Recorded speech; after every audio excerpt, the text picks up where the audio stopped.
gustaría que volviéramos a hablar, tú y yo, y quizá algún invitado más, en esta ocasión, de la danza, del baile, pero en especial de ese punto en común y además de esa que es nuestra quizá mayor afición o que ocupa tanto tiempo en nuestras reflexiones y en nuestra praxis, que es el tango. Y lo que me gustaría es hacerlo en esta ocasión sin tener en cuenta o sin tener en cuenta prioritariamente los roles de género, ni tampoco los códigos que en la milonga disponen los comportamientos o hacen que elijamos unas parejas u otras o van a, bueno, o van a asegurarnos la fluidez de la pista o ciertos rechazos o invitaciones. Bueno, dejando un poco a un lado eso y centrándonos en la propia experiencia del baile, una vez que ya estamos cuerpo con cuerpo, enganchándola un poco con todo el tema del espejo, de la mirada de nosotros que tenemos a través de lesotres, a través concretamente de la pareja, y cómo desde las danzas clásicas y contemporáneas que pueden, o incluso el flamenco, que puede ser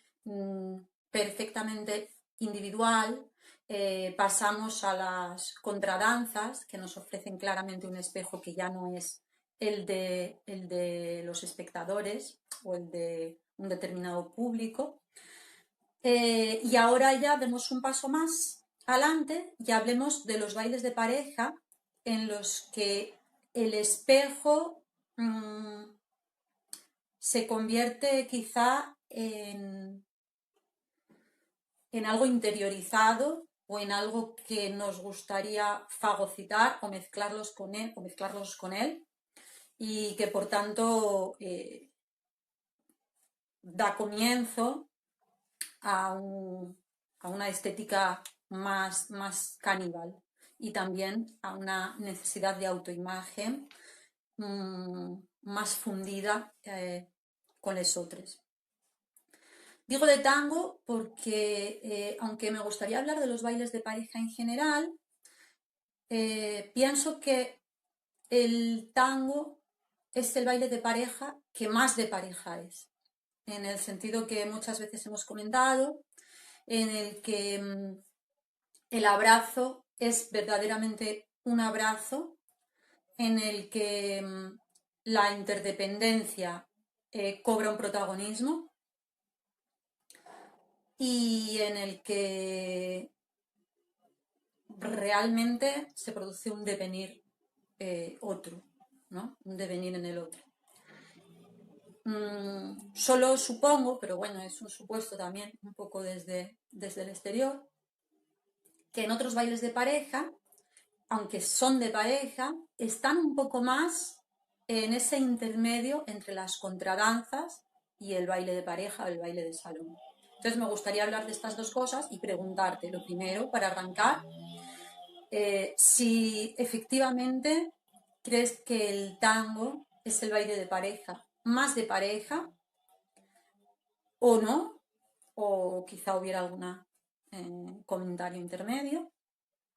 Y bueno, y a partir de ahí me respondieras y presentaras tú también las primeras anotaciones que quisieras hacer a esta parte en la que yo quiero que contribuyamos al desarrollo de esa estética trascendental de la danza y que lo podamos hacer, bueno, pues a partir de esta experiencia con el otro que nos ofrece o que nos permite, nos posibilita el baile de pareja y quizá, solo quizá en especial, el tango. Buenos días. Esta es mi contestación para la pregunta de Belén sobre si el tango es el más baile de todos los bailes de pareja. Bueno, Belén, tú ya sabes que voy a responder obviamente que sí, pero claro, aquí hay varias cosas que tener en cuenta. Una es que cuando tenemos un insider's perspective, ¿no? Cuando tenemos una perspectiva eso que antes por lo visto se llamaba observación participante y que me han comunicado que ya está pasado de moda en la antropología, pero bueno, llego tarde a todo, ¿qué le vamos a hacer? Digamos que no es solo una observación participante, sino que de hecho cuando te lo crees, cuando formas parte de esa religión, obviamente para ti el tango es el más baile de todos los bailes. Pero lo que yo no sé es si a lo mejor las personas que les encanta bailar bachata o que les encanta bailar salsa o que les encanta bailar kizomba se sienten del mismo modo que su baile es también el más baile de todos los bailes, o las personas que bailan el pericote, por ejemplo, que ha formado parte de nuestras conversaciones últimamente y que seguramente seguirá formando parte porque también nos une con ese baile algo a lo que no podemos renunciar, que es nuestro origen geográfico. Bueno, podríamos renunciar, pero no queremos. Y sin embargo, en el tango, como perspectiva desde dentro, ¿no? También tenemos este doble vínculo que consiste en que no forma parte el tango de lo que supuestamente es nuestra cultura, o al menos no de una forma primaria, ¿no? Porque el tango está de alguna manera enganchado a la cultura porteña y a la cultura argentina y uruguaya. Entonces sí, el tango es el más baile de todos los bailes. Si dejamos de lado el problema de cómo de dentro nos consideramos y tratamos de entender el baile desde una perspectiva puramente fenomenológica, si es que eso es posible, olvidando para nada, olvidando completamente todas sus características performativas, tal como me pedías. Y es una perspectiva muy interesante porque siempre que terminamos hablando desde una perspectiva puramente performativa, nos circunscribimos al ámbito político y ético en el que surge, e histórico por lo tanto, en el que surge la forma de danza. Pero si hacemos abstracción momentánea, por supuesto, siempre relativa, de esas características fundamentales, podemos observar ese acaecimiento de forma de danza como un fenómeno, ¿no?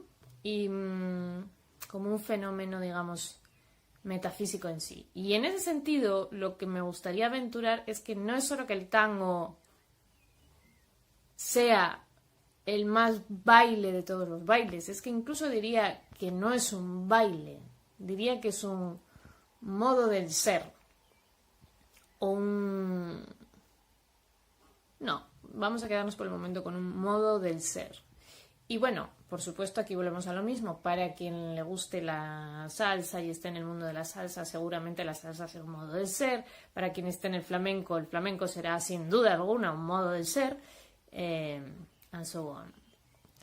Entonces, que el tango sea un modo de ser, para mí lo que quiere decir es que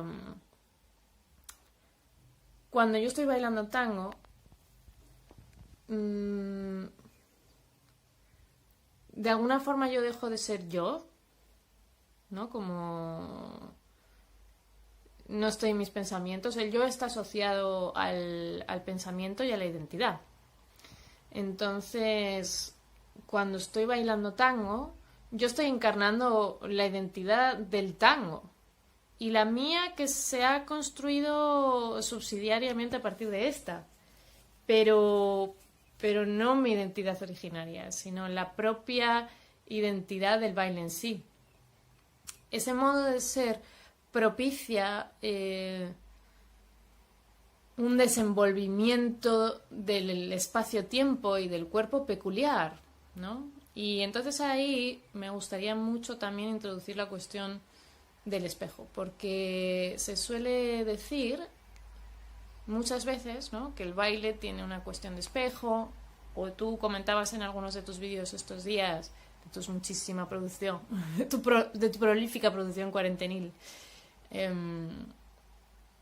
comentabas sobre las contradanzas, danzas que se producen estando enfrente, que tienen una suerte de imitación, una relación de espejo. Y aquí en el tango tenemos algo más, que no es una relación de imitación, no es una simple contradanza por la cuestión que ya hemos hablado muchísimas veces de que es algo improvisado, donde no hay coreografía, pero no es simplemente no hay coreografía, es algo improvisado. Es decir, eso no es como una cosa que no hace, que es la secuencia coreográfica y entonces consiste en algo que existe fuera de la... No, ¿qué significa eso? Para que eso ocurra es necesario no entrar en una relación de espejo, sino entrar en una relación simbiótica con otro cuerpo. El modo de ser del tango es el modo de ser de la androginia. Esto fue lo que dejamos el otro día colgado en el vídeo largo que hicimos. El modo de ser de la androginia, según la cuenta Aristófanes, ¿no? O según la cuenta Platón, en boca de Aristófanes en el banquete. Y es una metáfora, obviamente, que ha sido súper utilizada en muchísimos contextos para hablar del amor heterosexual, para hablar del amor homosexual, para hablar de la teoría queer, para hablar de la experiencia trans. Tiene muchísimos desarrollos en nuestra cultura y además, afortunadamente, forma parte del currículum todavía que tienen que estudiar las personas adolescentes en los institutos. Aunque en el banquete Aristófanes describe los cuerpos como estando pegados a veces por la espalda, a veces por delante, no queda muy claro exactamente cuál es la morfología del cuerpo del andrógino. Y su movimiento tampoco es exactamente el movimiento del tango, puesto que se supone que ruedan, ¿no? Que utilizan sus manos y sus pies para formar una especie de rueda y se van trasladando como haciendo pirueta, ¿no? Todo el rato. Pero el tango no es así, pero también hay un momento en el que dice que el ombligo es la cicatriz, ¿no? de la unión que había entre los cuerpos del andrógino. Y además se dice que los andróginos pretendían imitar a los dioses, acercarse a los dioses, lo cual es curioso porque parece que los dioses, por el contrario, nunca hayan sido andróginos, o bien siempre han sido andróginos y siempre lo siguieron siendo, ¿no? Pero no se habla mucho de que los dioses sean cuerpos de dos. De todas maneras, la cicatriz del ombligo muestra una unión, pues, por el pecho. Es muy abajo para el tango, ¿sí? Porque el tango sería más acá. La cicatriz tendría que estar aquí, más o menos, ¿no? Por esta zona. Depende un poco de los cuerpos, pero digamos que desde aquí hasta aquí podría haber una cicatriz, ¿no?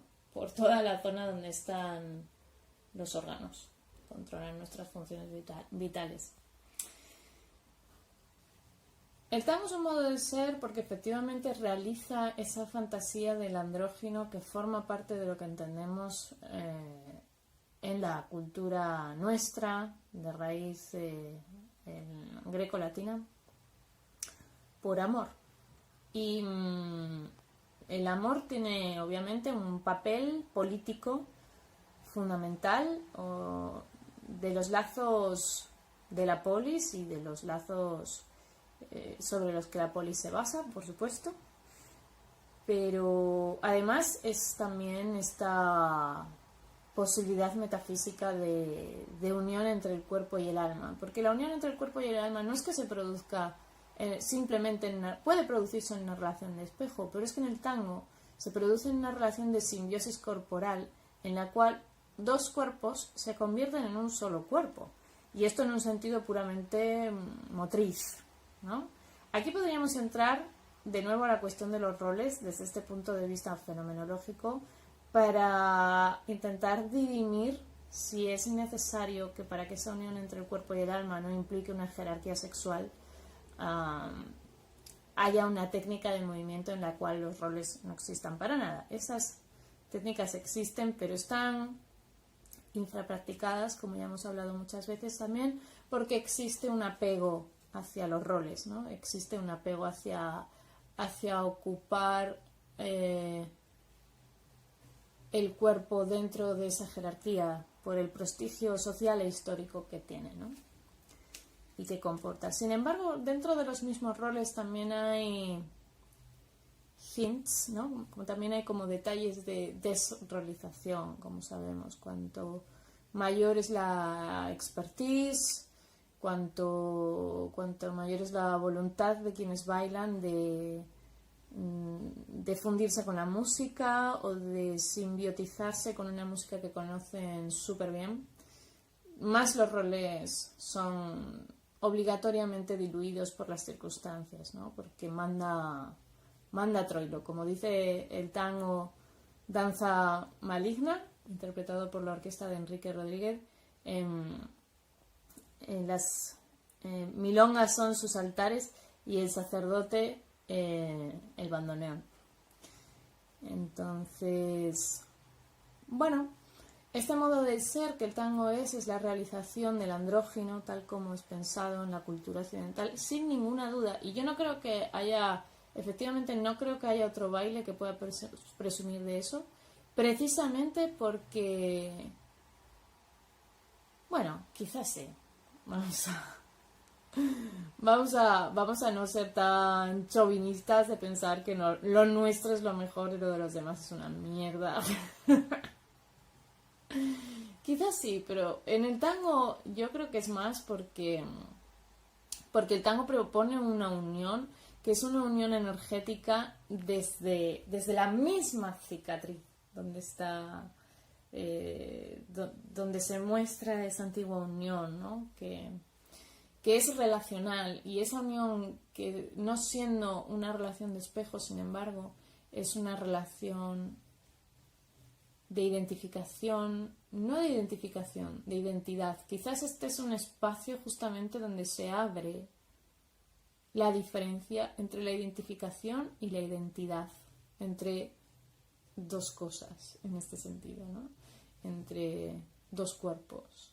No son dos cuerpos que en una relación de espejo se identifican, no son dos cuerpos que desde su mirada o desde su imitación, desde la mímesis, llegan a confundirse entre sí. No es esto lo que ocurre en el tango, sino que es una identidad de la diferencia, porque lo que están haciendo los cuerpos es, entre los dos cuerpos, completar un movimiento. El tango es un gatito, una pareja de tango es un gatito de 4 patitas, pero es un solo gatito. No es un gatito imitando a otro gatito. Es como una de las personas pone 2 patitas y la otra persona pone las otras 2 patitas. Entonces, digamos que el modo de ser del tango es el gatito. El modo de ser del tango es el andrógino y el gato. Y como modo de ser es el modo de ser de la identidad de dos ser uno, ¿no? Es como 1 más 1, 1. Y por consiguiente es una falta a la lógica, ¿no? Es como una desviación desde la formalidad de la base del lenguaje verbal, porque el tango desencadena un lenguaje no verbal, desencadena un nuevo lenguaje. Ayer estaba viendo un video en que sale Maxine Sheets Johnston y Steve Paxton y otra gente yankee hablando. Qué bien hablan los yankees. Y entonces Maxine decía, bueno, eso es algo que no es lingüístico. Estaban hablando del aprendizaje del movimiento en las personas chiquititas, las bebés, y como decían, es curioso que aprendamos todas estas cosas y que estemos preparados específicamente para aprenderlas antes de saber hablar, porque si fueran procesos de aprendizaje que dependiesen de un contexto sociocultural, tendrían que suceder después de aprender a hablar. Y entonces colocaban, al menos en ese fragmento, no lo he visto hasta el final del vídeo, ayer me fui a dormir, colocaban el aprendizaje psicomotriz como algo previo al lenguaje o no lingüístico. Yo, sin embargo, lo que creo es que es un lenguaje. Lo que pasa es que hay un verbocentrismo lingüístico muy fuerte, ¿no? Y lo que nos muestra el tango es que no solamente podemos aprender un lenguaje antes de saber hablar, sino que también podemos aprender lenguajes no verbales después de saber hablar, o que quizá la misma verbalidad del lenguaje es solamente una parte más visible del lenguaje, ¿no?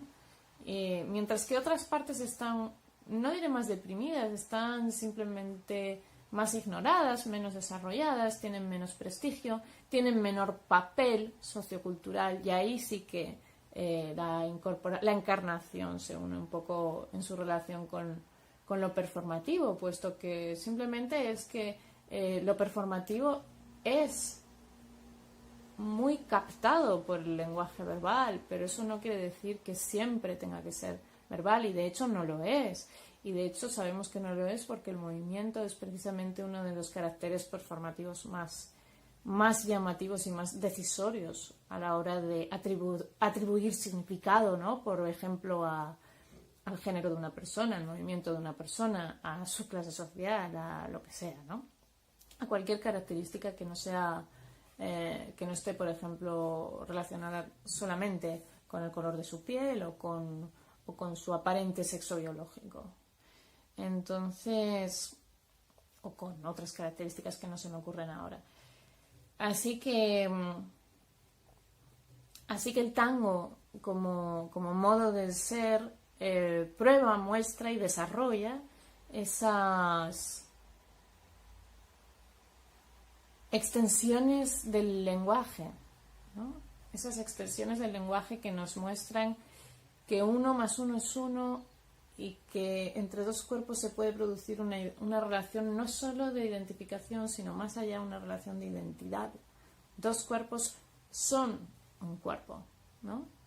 Y por lo tanto abre la posibilidad de un modo de ser que desarrolle y que amplíe nuevas fronteras o espacios inexplorados de la lógica, del lenguaje y por lo tanto de la ontología, de aquello que cuenta como lo que existe. Y es por lo tanto una oportunidad para abrir también nuevos espacios performativos, porque donde existe una nueva lógica, donde existe una nueva metafísica y donde se cuentan nuevos cuerpos en la ontología, entonces el ámbito de lo performativo puede transformarse, el ámbito de lo sociopolítico puede abrirse a otro futuro. Y para mí se trata de esto, siempre, ¿no? Para mí el arte tiene que tener una función hacia una transformación utópica. Si no la tiene, puede que siga siendo arte, pero es un arte sospechoso y es un arte que yo prefiero no hacer. Así que incluso cuando estoy bailando tango dentro de roles performativamente asociados con el status quo, ahí también estoy tratando de profundizar en qué es eso, en cómo se ha construido eso y para qué, para salir de ello, ¿no? Y para entender por qué siento el placer de ocupar los roles que son supuestamente asignados a, por ejemplo, mi género, en el caso de tango. Pero también de investigar cuál es todo ese espacio que incluso dentro de la práctica de esos roles escapa a ellos, ¿no? Y que nos hace sentir en el tango que existe un movimiento, que existe una manera de moverse, que es la manera de moverse del andrógino y que nos toma, que se apodera de nuestros cuerpos y no al revés. No somos nosotros quienes aprendemos a bailar, sino que entramos dentro de ese modo de ser que progresivamente nos va invadiendo, se va apoderando de nuestros cuerpos y, hopefully, llega a transportarlos hacia ese lugar que llamamos el éxtasis en el tango, del que hemos hablado también la otra vez y que aquí, por supuesto, vuelve, y que es el lugar que constituye la prueba de que somos el andrógino, la prueba de que somos el conocimiento encarnado, y ya está.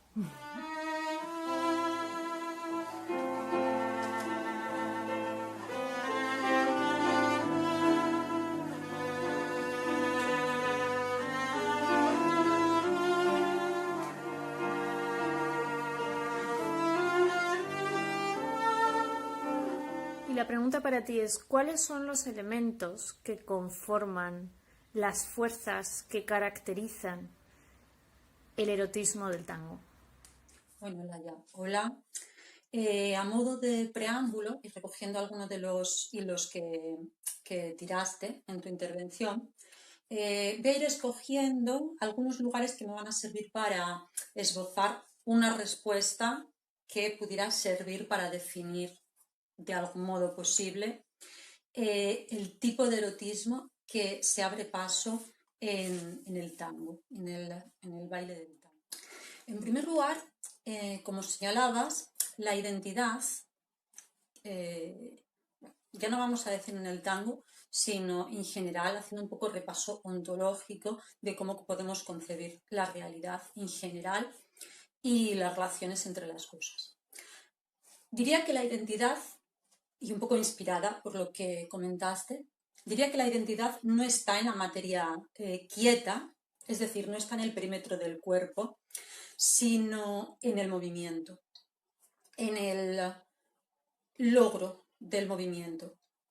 Entonces, lo que nos encontramos es que un individuo, una singularidad, algo que pueda recibir del exterior o de su entorno una identidad o un nombre, un concepto bajo el que pueda entenderse, viene posibilitado por un centro de gravedad que permite el movimiento y que además de permitir el movimiento,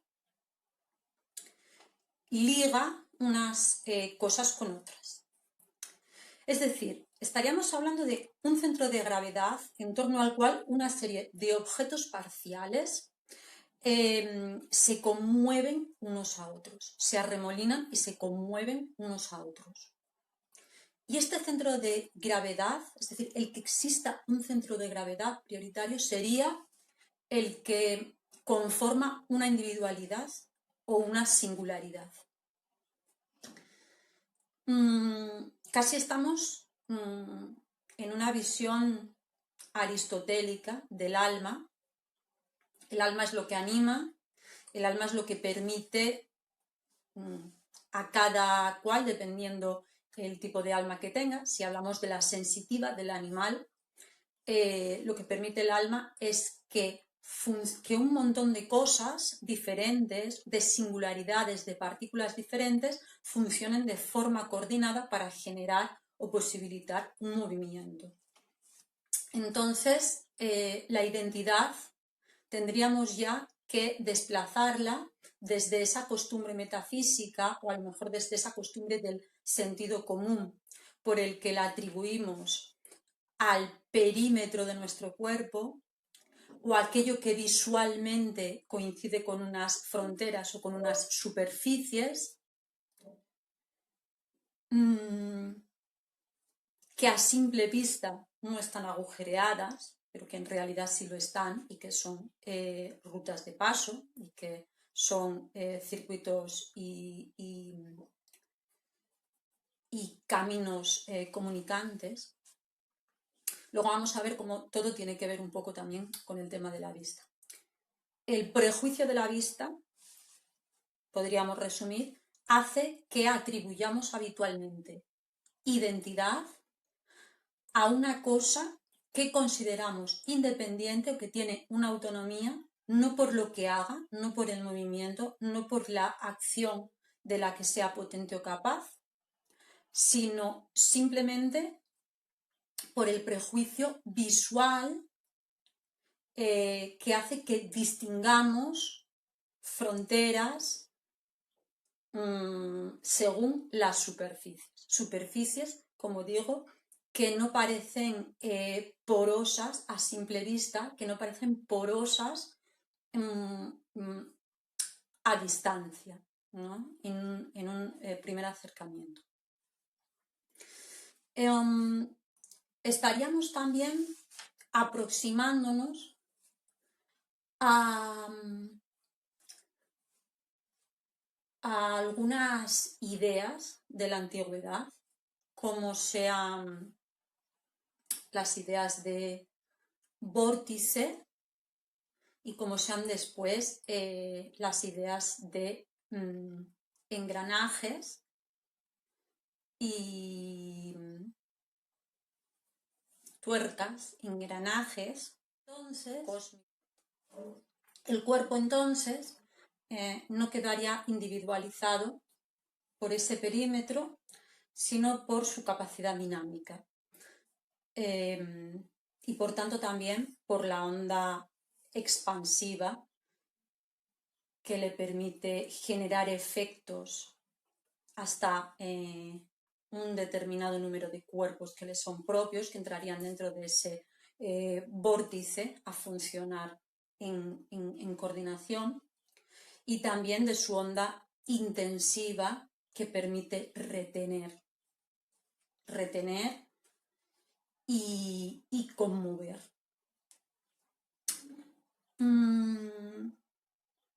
Sobrecoger, ¿no? Retener y sobrecoger, mejor dicho.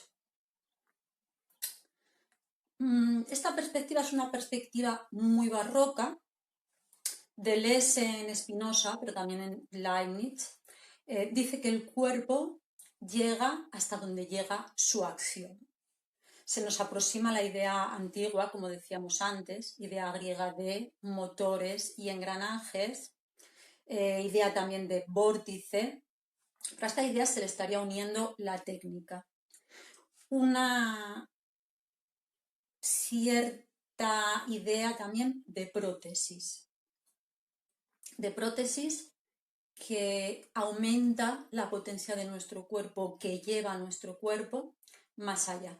Y que esas prótesis pueden ser inorgánicas, pero como veremos luego en el tango, pueden ser también orgánicas y por tanto, más que prótesis, devenires, cuerpo de lo uno y lo otro. La prótesis puede ser, sin ir más lejos, la tabla del surfista en el surf.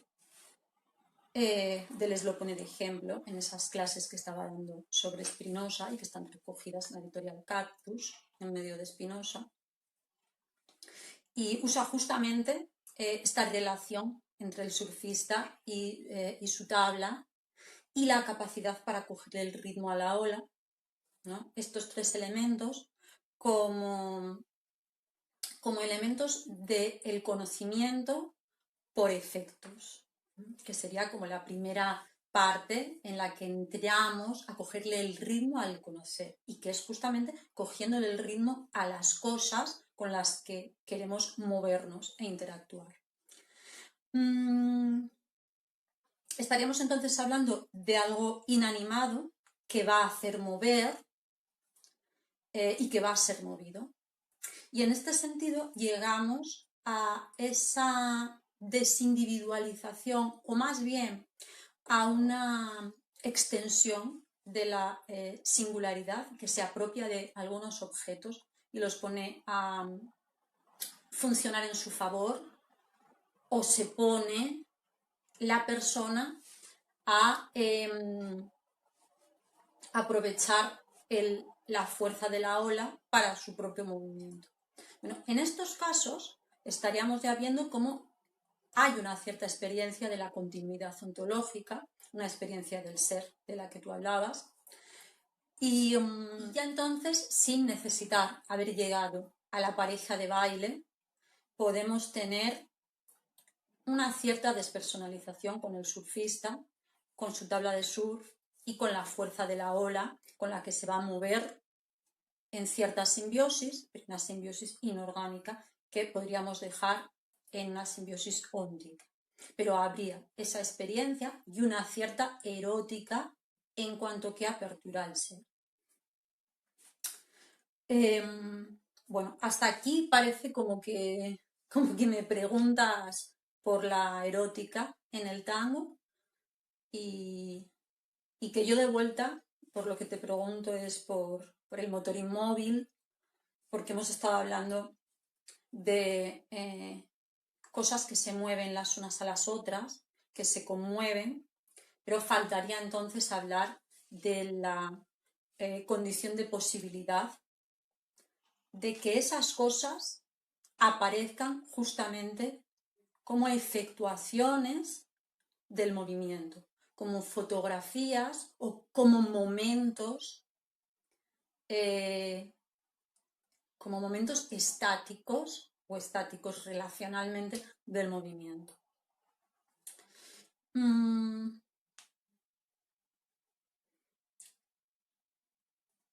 motor inmóvil, podríamos preguntar por el motor inmóvil, que quizá sea el propio encuentro, quizá sea la inmanencia con la que los cuerpos se encuentran, o quizás sean los centros de gravedad que pueden o no componerse, visto de una forma más cercana al Leibniz. Bueno, por ir cerrando esta primera parte con algún resultado que se vaya acercando al sentido de la pregunta, establezcamos que el conmoverse, no en el sentido empático, sino en el propio sentido mecánico de aportarse mutua movilidad, y ser movido con otro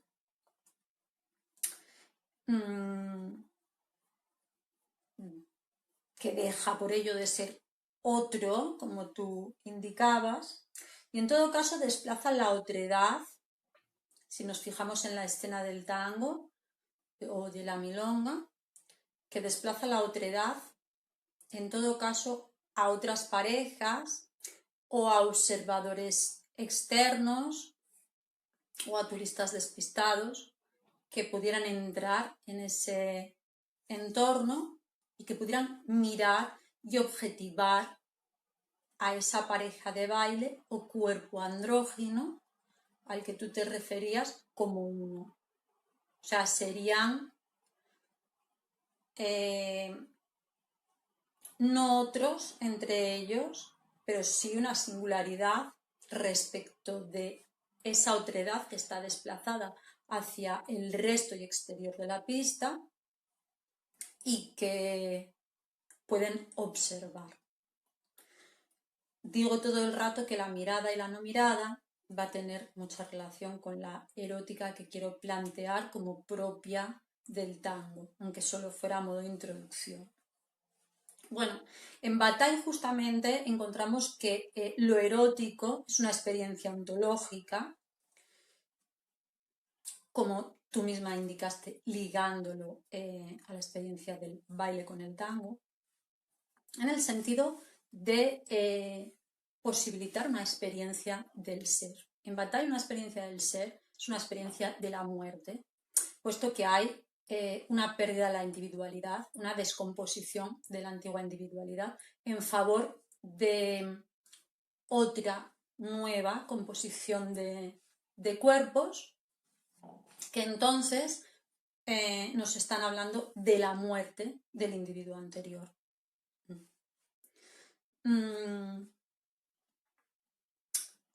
Es decir, hablar de la experiencia ontológica del ser es hablar de la vuelta o de la entrada a la continuidad de la naturaleza, es decir, a cambiar el modo de vida discreto de un individuo y sobre todo un individuo autoconsciente hacia una continuidad del ser.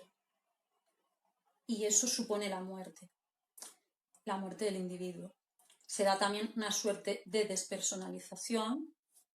Entonces Bataille, la experiencia del ser, la vincula a la experiencia de la muerte, y la experiencia de la muerte la vincula a una posibilidad de ser vivida con camino de vuelta en el erotismo. En el erotismo ligado a la sexualidad propiamente humana. Él llama erotismo a la sexualidad propiamente humana. Yo voy a extenderlo un poco más allá de la sexualidad, aunque también va a tener que ver con la muerte, pero de otra manera. No como temeridad, sino como asunción y búsqueda de protección, de hogar en el que poder morir. Cuando Bataille dice que la continuidad de la naturaleza es la muerte del individuo, se está refiriendo a que incluso como organismo pierde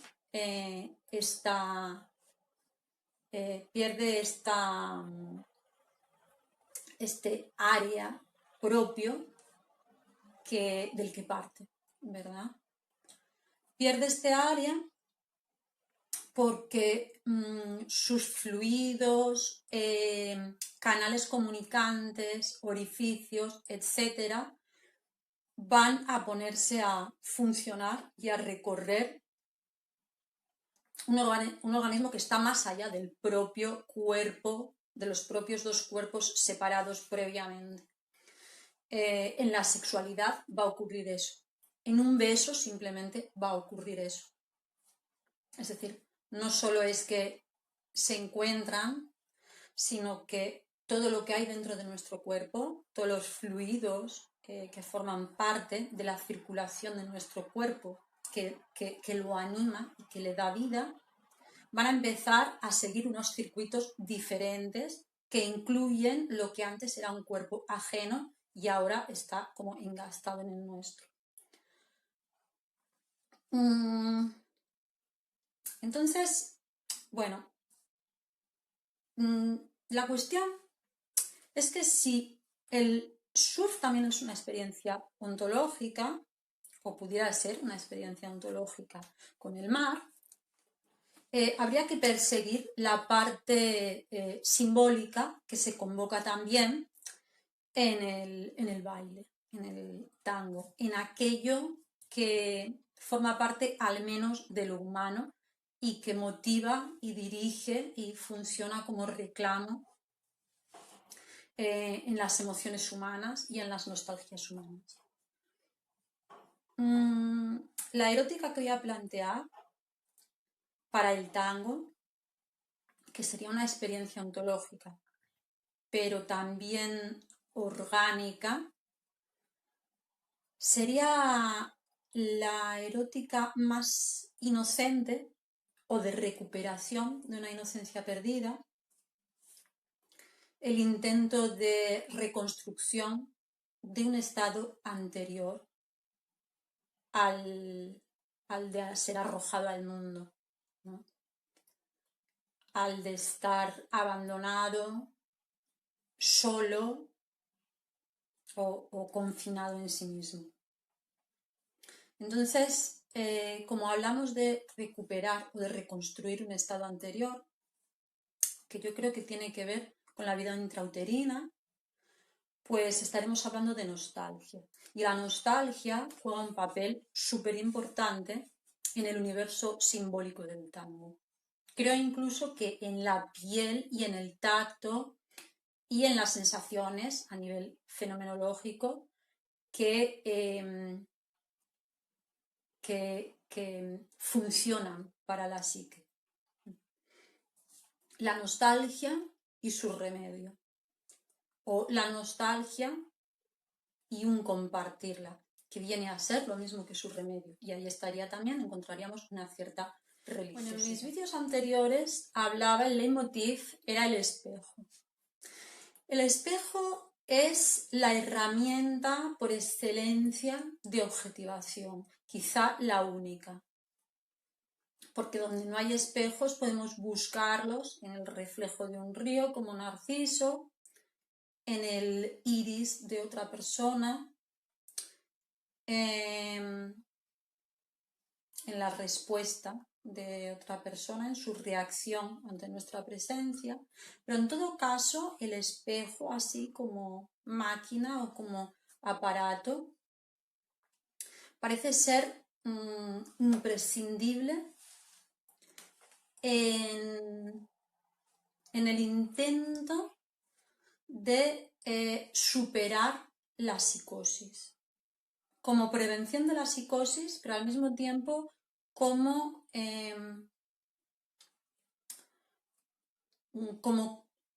condición necesaria la de tener espejos para no quedar atrapado en la niñez como psicosis. Decimos la niñez como psicosis porque ya no sería la misma psicosis que secundariamente se genera en una persona a la que se le desestructura la psique, sino que en el niño pequeño estamos viendo el camino de ida, no un camino de vuelta o un camino de desestructuración, ¿no? De caída. El niño parte de la psicosis como su modo natural de existencia, como su modo natural de vivir el mundo, de vivir el universo y de conectarse a él. Tenemos que tener en cuenta que en el niño no hay un yo todavía, tiene que hacérselo. Nos podríamos preguntar también por qué tiene que hacérselo. Bueno, entre otras cosas, porque va a ser impactado y modificado desde el nacimiento por el efecto del lenguaje, por un lenguaje que va a resultar no significante si ese niño no logra salir de la niñez temprana, formar personas enteras, formar al otro con los trozos que previamente eran el centro de su interés y albergar una cierta pulsión hacia la idea de yo, hacia construir una idea de yo pareja, de la que la madre o el padre o las figuras de afecto le reservan para él. Entonces, en esa fase es muy importante tener espejos. No se puede formar un yo sin el espejo. Esto no es una cosa que esté yo aquí filosofando, sino que lo cuenta Lacan, documentado, reportado por suficientes informes y experiencias clínicas de fenómenos de este tipo. Pero bueno, lo que podemos decir, en todo caso, es que el espejo y la fase del espejo en la que uno da ese giro tan raro, eso que se llama autorreflexión, y se pone a mirarse a sí mismo desde fuera, desde los ojos de otro que le devuelve la mirada y al mismo tiempo lo convierte en el que él es. En esa fase del espejo se va a generar un centro de deseo.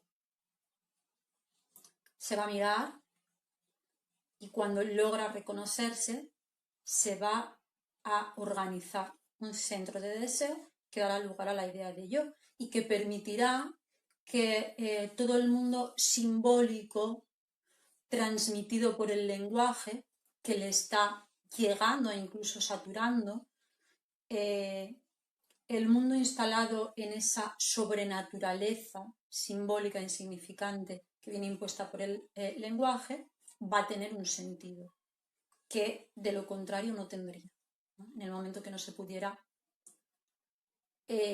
nombrar como sujeto, sentirse como sujeto, no podría sostener todo ese ensortijamiento de conceptos gramaticalmente dispuestos como sujetos o como acciones y no podría elaborar un pensamiento adaptado a la sociedad humana, que es lingüística. Bien, en todo caso, ese espejo, decíamos también, permite aprender a bailar o permite ensayar los primeros movimientos intentando gustarse y autoarse del espejo, del reconocimiento en el espejo, del reconocimiento del otro y a través del otro de mí como individuo, como centro de deseo y por tanto como centro también de gravedad, como vórtice. Y por tanto estamos hablando de algo positivo a la hora de adaptarse y de poder comunicarse y formar parte de la sociedad. Pero no tenemos que olvidar que en ese proceso tiene su reverso tenebroso o ese reverso que puede llegar a ser tenebroso y que es el problema de la objetivación o todo el complejo emocional, los deseos, pero también terrores que lleva aparejado la objetivación, la cosificación, a la que nos vemos sometidos y nos sometemos voluntariamente precisamente para podernos hacer una identidad, para poder decir quién somos, cómo somos, cuáles son nuestras características, qué ofrecemos, etc.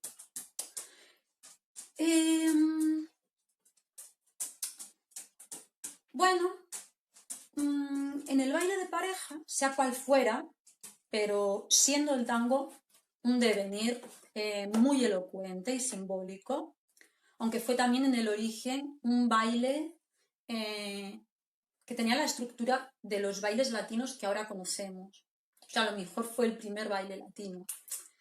Era un baile que, por lo que dicen algunos estudios, sobre todo uruguayos, porque allí se conserva de una manera un poco más clara o más nítida esta estructura que se usaba también como pedagogía del tango y que consistía en un paso básico, no ese de 8 tiempos, que es ya casi una coreografía, sino que el paso básico que luego se perdió con el alisamiento del tango era un paso básico como el del cha-cha-cha, como el de la salsa, como el de la rumba, 2 pasos a un lado, uno a otro, o 2 pasos y uno, 2 y 1.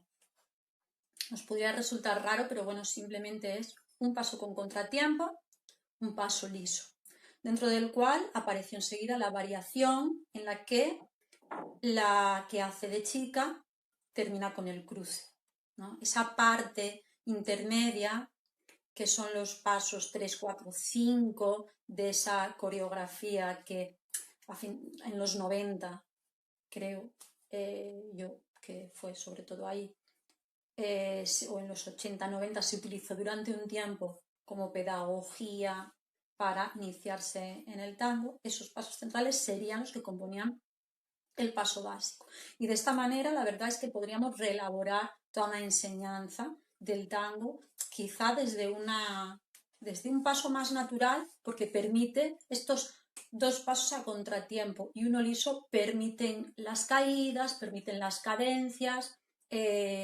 permiten los contratiempos, las síncopas, los cambios de dirección, las figuras que luego se fueron perdiendo cada vez más, pero que están al principio. De ahí partirían también los 8, etcétera, ¿no? Sería un paso básico que permite, cuando se hace en línea, adornarlo, figurarlo. Bueno, lo que yo quiero decir con todo esto, que me salió un poco del tema, es que el tango en inicio no debería ser tan diferente de otros bailes, probablemente era uno de los que conocemos como bailes latinos o no nos responde a esa estructura. Yo creo que no está en la estructura su capacidad para representar los bailes de pareja de una manera tan paradigmática, sino que es un devenir. Y creo que ese devenir que lo hace tal tiene que ver con una progresiva intimidad del baile, con un progresivo cierre, acercamiento, proximidad, pero no solo por esa proximidad, de lo cual tú ya hablaste bastante, sino porque hay un momento en el que esa proximidad, ese bailar pegados, permite evadir la vista y por tanto retirar la mirada. Y ahí es donde la pareja deja de ser espejo. Y ahí es donde el baile de pareja se independiza totalmente de las contradanzas, cosa que quizá no ha hecho antes si todavía hay un juego de miradas, un juego de espejo, por lo tanto. Entonces este sería el siguiente punto en el que me detendría. Eliminación de la pareja como espejo, disolución de la pareja como espejo, disolución de esa dialéctica, por tanto, del otro y yo, disolución, por tanto, también de esa frontera que limita lo mío y lo del otro, siempre hablando de la pareja, no de los demás elementos que hay alrededor. Y esta retirada de la mirada implica un fin quizá de la objetivación. No hay espejo, no hay mirada encontrándose, por tanto no hay imitación de los movimientos tampoco, sino continuidad permanente de los movimientos, justamente porque se retira la mirada. Entonces, para mí, la erótica del tango, diría, por no repetir la ontología del ser que también se puede dar con la tabla de surf o con los patines, la erótica del tango sería la erótica libre de la mirada, o libre de una dialéctica de la mirada, que dicho así muy sartrianamente, supone una pugna y un infierno y una lucha por quién cosifica a quién hace de objeto, quién hace de sujeto, quién lleva, quién es llevado. Eso a lo mejor podríamos verlo como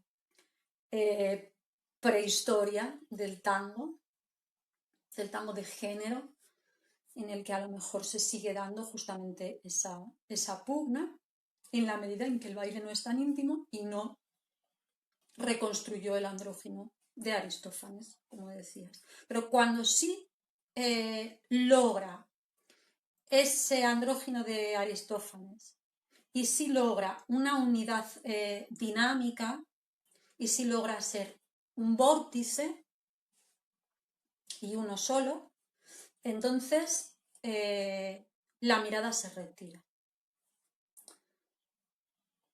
Cabría aquí también preguntarse entonces si la vista es la sensorialidad de la objetivación.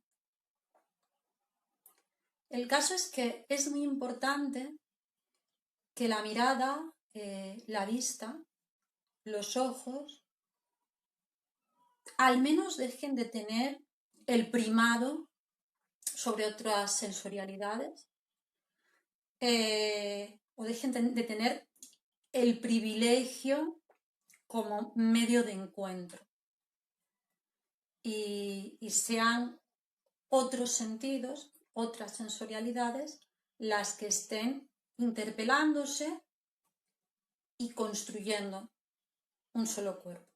Con la mirada no puede ser. Creo que con el tacto se construye un cuerpo. Se puede dar una simbiosis. Con la mirada se puede dar una simbiosis en la medida en que podría darse en la medida en que cada uno mira para otro lado, pero no entre ellos. Por ejemplo, el que lleva quizá tiene que mirar para no chocarse al conducir con otros bailarines de la pista. Y entonces ahí la vista arma una simbiosis, porque unos ojos hacen por los ojos de los dos. Unos ojos son los ojos también de quien no ve, porque su mirada está tapizada por el cuerpo que la lleva. O por un enfrente que no tiene nada que ver con el baile y no le permite mirar hacia atrás. Pero lo que no se produce es la mirada dialéctica y la mirada que empareja, sino al contrario. Vemos además también que la mirada es inquisitiva, es un tanto interrogante. La insistencia en el mirarse a los ojos tiene ese matiz de interrogatorio. Resulta desafiante quien lo inicia,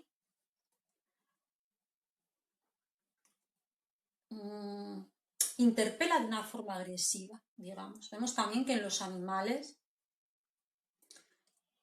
la mirada, o en la mirada casi empieza y termina la pelea, por suerte también.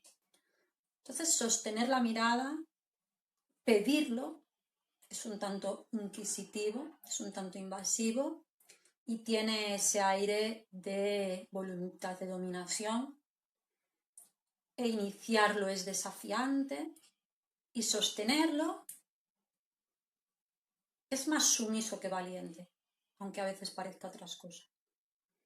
Entonces, el erotismo del tango sería un erotismo que destierra la mirada como sensorialidad del encuentro y deja al tacto, pero probablemente también al olfato en segunda instancia, y a los propioceptores fundirse. No hay espejo, ya no hay vergüenza, o al menos ya no hay vergüenza entre las dos personas que se pusieron a componer una sola. Entonces se cambia la mirada y la vista por la confianza. Ya no nos ruborizamos, ya no nos avergonzamos porque no hay una identidad previa, sino otra nueva que se está construyendo, y el sentimiento avergonzado no es propio de una identidad por componer, que todavía no sabe cómo avergonzarse, o que todavía no ha penetrado en el rulo de la autoconciencia. El erotismo orgánico, y no solo ontológico, que en todo caso desplaza la otredad, como decíamos, hacia afuera de la pareja de baile, pasa por eliminar la vista, o al menos el primado de la vista sobre los demás sentidos. Se pausa el interrogatorio, se pausa la relación sujeto-objeto de dominación, y entonces esta nueva fusión táctil, pegada, simbiótica, confiada, nos abre a una nueva erótica, y esto nos da paso al último punto, que es una erótica caníbal, melancólica y romántica. Para hablar de esta estética caníbal, romántica, tanática, vamos a especificar las fases que cita Melanie Klein, por las que pasaría el niño en su infancia temprana, y en las que existiría un abismo caníbal, precisamente, un vértigo caníbal. Bueno, empezaría en una suerte de esquizofrenia primaria, es decir, de nacimiento, de ida, no de deconstrucción, en ese camino que el niño transita hasta la adquisición del lenguaje, y de un lenguaje significativo, expresivo y comunicativo, dentro de lo posible, mediante el cual podrá facilitar la transferencia. La más temprana, decíamos, sería una fase esquizoide, en la que, como es natural, el niño trocea a las personas que lo rodean. Las trocea porque no puede hacer otra cosa. Lo que percibe son objetos parciales con los que quiere vincularse, de los que no solo quiere comer en la lactancia, sino también sentir que es querido, sentir afecto, calor, hogar, protección en ese mundo al que ha sido arrojado y todavía no lo asume por completo. Todavía está intentando mantenerse en la estación intrauterina. Todavía no ha llegado ni mucho menos a la fase del espejo, porque todavía no percibe al otro. Percibe objetos parciales, decíamos, como es el pecho de la madre, u otras cosas, otras partes de su cuerpo. A este periodo le sigue un estadio paranoide que deviene del anterior y que consiste en el miedo a ser troceado. En el tránsito de uno al otro se produce el reconocimiento del otro y la imagen invertida de un emisme que nos devuelve la mirada del otro funcionando como espejo. Una vez que se ha instalado un yo, una suerte de conciencia, autoconciencia, las niñas van a tener miedo a una venganza, van a tener miedo a ser troceados y devorados por aquellas otras personas que ellos veían en trozos y por tanto troceaban. Y cuyos trozos además querían comer o hacer suyos, hacerlos parte de su cuerpo. Y finalmente, cuando se va dejando la primera infancia y comienza la historia del yo propiamente dicho, no ya la prehistoria, sino la historia del yo, y durante un tiempo, las niñas van a sentir otra fase que es la fase melancólica, en la que lo que destaca es una nostalgia de la unidad perdida. De la unidad perdida en la que una unidad perdida compatible con los objetos parciales, con los trozos, porque todos esos trozos formaban una unidad en la que ninguno de ellos tenía una delimitación más que difusa en la frontera con los demás. Es decir, los trozos se conectaban placenteramente y ni siquiera hacía falta reconstruir nada. Pero una vez que se forman unidades, individualidades, nos encontramos soles, recompuestos, pero soles, y anhelamos ese formar parte de un todo. Ese sueño de unidad, aquella especie de sensación oceánica, es la que genera nostalgia. Ese estar abrigado en el vientre materno antes de nacer, es lo que se va a buscar también como modo de asumir la muerte, y cuando decimos muerte decimos también el modo de asumir los males del mundo y los peligros del mundo. Y creo que el tango tiene un erotismo que también está vinculado con la muerte, pero que no se vincula con la muerte como el sexo. El sexo es aventurero, trata de experienciar la muerte con ese camino de vuelta. Se arroja a ella, se pone en peligro, incluso ante otros depredadores, pierde gran parte de su conciencia, baja las alertas,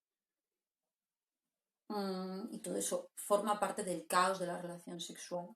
Sin embargo, creo que en el tango la erótica pasa por otro lado, porque no se produce tal caos como en la relación sexual. La muerte se busca como algo tranquilo, no para saborearla, sino que ya asumida con cierta madurez, se llora de antemano con alguien más. Se busca un sentimiento, se busca un hogar en el que morir. Y creo que es eso lo que se busca en el abrazo de tango y en la reconstrucción nostálgica de un estado anterior. Entonces va a ser muy importante encontrar ese cuerpo con el que podemos fundir nuestro último aliento, nuestro último espasmo, nuestra última respiración, nuestro último movimiento. Y hay búsqueda de hogar, hay abrazo y hay disolución de la individualidad. Es decir, hay esa experiencia de la muerte, pero no como aventura, ni como curiosidad, ni como preparación para ir asumiéndolo, sino que en el tango la erótica es la erótica de una muerte asumida y delicadamente preparada para vivirla en la calidez hogareña previa al nacimiento. La erótica del tango es una erótica ontológica, sin mirada, táctil, que recrea o reconstruye un estadio anterior en el que formábamos una unidad, que es previo al nacimiento y que se lo repite a la hora de la muerte.